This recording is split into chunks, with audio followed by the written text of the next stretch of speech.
OR nurse here. This is kind of a long one.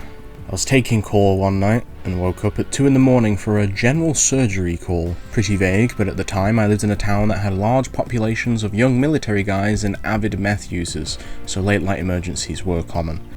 Got to the hospital where a few more details awaited me.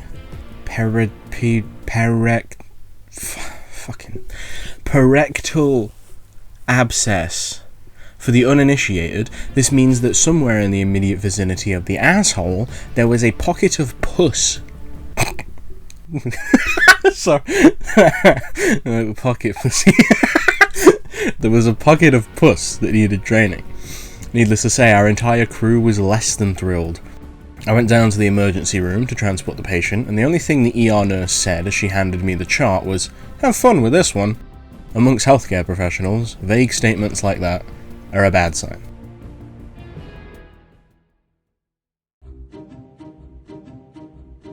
My patient was a 314-pound Native American woman who barely fit on the stretcher I was transporting her on. She was rolling frantically side to side and moaning in pain, pulling at her clothes and muttering Hail Marys. I could barely get her name out of her after a few minutes of questioning, so after I confirmed her identity and what we were working on, I figured it was best to just get her to the anesthesiologist so we could knock her out and get this circus started. She continued her theatrics the entire 10-minute ride to the OR. What is OR? Oh, I don't want the fucking AI overview. What is it? Operating room. Right, okay. She continued her theatrics the entire 10-minute ride to the operating room, nearly falling off the surgical table as we were trying to put her under anaesthetic. We see patients like this a lot. Tough, chronic drug abusers who don't handle pain well and have used so many drugs that even increased levels of pain medication don't touch simply because of high tolerance levels. It should be noted, tonight's surgical team was not exactly wet behind the ears. I'd been working in healthcare for several years already, mostly psych and medical settings. I've watched an 88-year-old man tear a 1-inch diameter catheter balloon out of his penis while screaming, "You'll never make me talk." I've been attacked by a HIV-positive neo-Nazi. I've seen some shit. The other nurse had been in OR as a trauma specialist for over 10 years. The anesthesiologist had done residency at a level 1 trauma center, or as we call them, knife and gun clubs. The surgeon was ex-army and averaged about 8 words and 2 facial expressions a week. None of us expected what was gonna happen next. We got the lady off to sleep, put her into the stirrups, and I began washing off the rectal area. It was red and inflamed. A little bit of pus was seeping through, but it was all pretty standard. Her chart had noticed that she'd been injecting IV drugs through her perineum. The IV drugs through her perineum.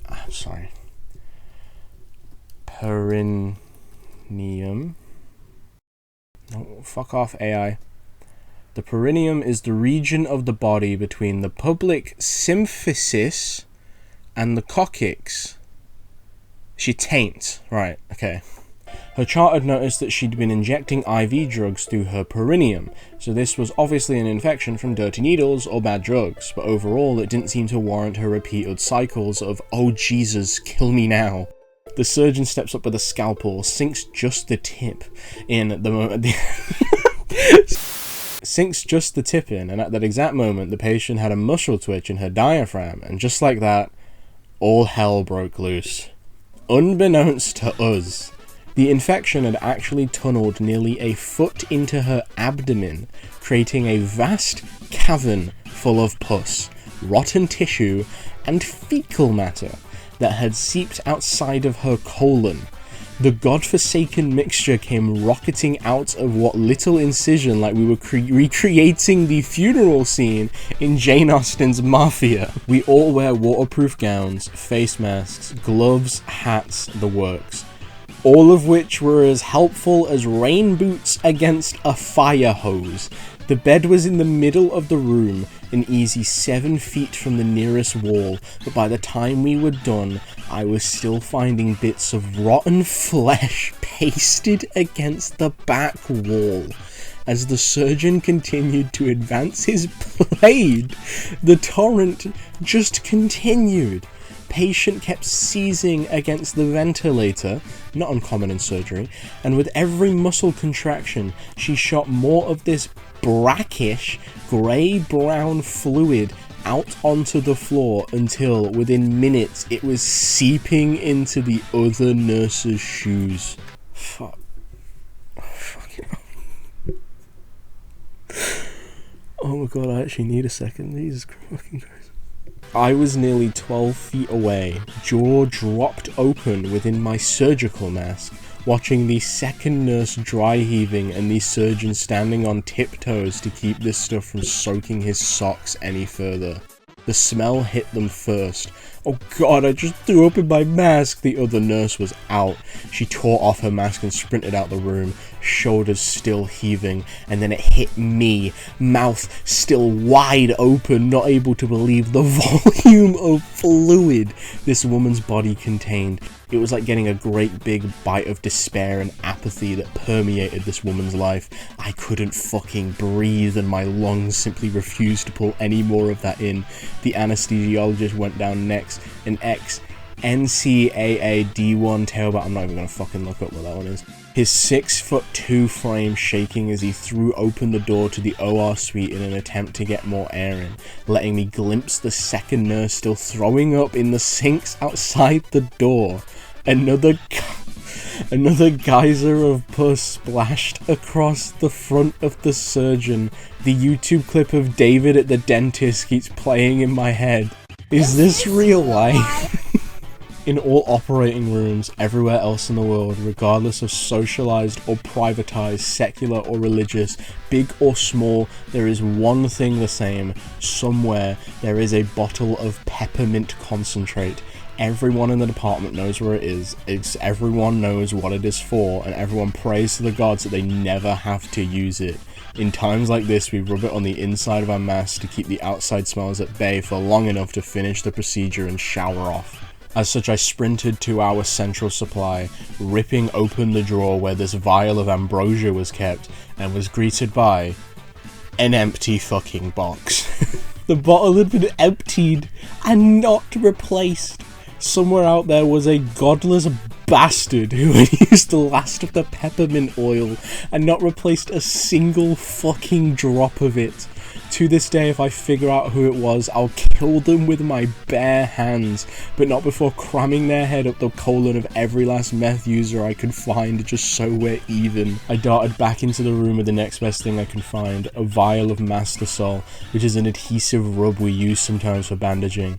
It's not as good as peppermint, but considering that over the 1/3 of the floor that was now thoroughly coated in what could easily be mistaken for a combination of bovine afterbirth and maple syrup, we were out of options. Holy fucking shit.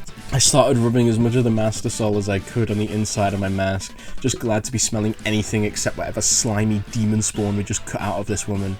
The anesthesiologist grabbed the vial next, dousing the front of his mask in it so he could stand next to his machines long enough to make sure this woman didn't die on the table. It wasn't until later that we realized that Mastasol can give you a mild high from huffing it like this, but in retrospect that's probably what got us through. By this time, the smell had permeated out of our OR suite and down the 40-foot hallway to the front desk, where the other nurse still sat, eyes bloodshot and watery, clenching her stomach desperately. Our suite looked like the underground river of ooze from Ghostbusters 2, except dirty. Oh, so dirty. I stepped back into the OR suite, not wanting to leave the surgeon by himself in case he genuinely needed help. It was like one of those overly artistic representations of a zombie apocalypse you see on fan forums. Here's this one guy, in blue surgical garb, standing nearly ankle deep in lumps of dead tissue, fecal matter, and several litres of syrupy infection. He was performing surgery in the swamps of Dagobah, except the swamps had just come out of this woman's ass and there was no Yoda. He and I didn't say a word for the next 10 minutes as he scraped the inside of the abscess until all the dead tissue was out. The front of his gown a gruesome mixture of brown and red. His eyes squinted against the stinging vapours originating directly in front of him. I finished my required paperwork as quickly as I could, helped him stuff the recently vacated opening full of gauze, taped this woman's buttocks closed to hold the dressing for as long as possible, woke her up, and immediately shipped her off to the recovery ward. Until then, I'd only heard of alcohol showers. Turns out 70% isopropyl alcohol is about the only thing that can even touch a scent like that once it's soaked into your skin. It takes 4 or 5 bottles to get really clean, but it's worth it, and it's probably the only scenario I can endorse drinking a little of it too. As we left the locker room, the surgeon and I looked at each other, and he said the only negative sentence I've heard him utter in 2.5 years of working together. That was bad. The next morning, the entire department, a fairly large floor within the hospital, still smelled. The housekeepers told me later that it took them nearly an hour to suction up all of the fluid and debris left behind. The OR suite itself was closed off and quarantined for 2 more days just to finally let the smell out. I laugh now when I hear recruits to healthcare talk about the worst thing they've seen. 'Cause you ain't seen shit, kid.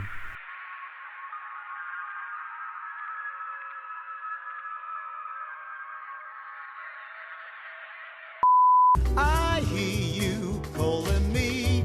I wanna word you up into my life. Let's love up to make a single star in the sky.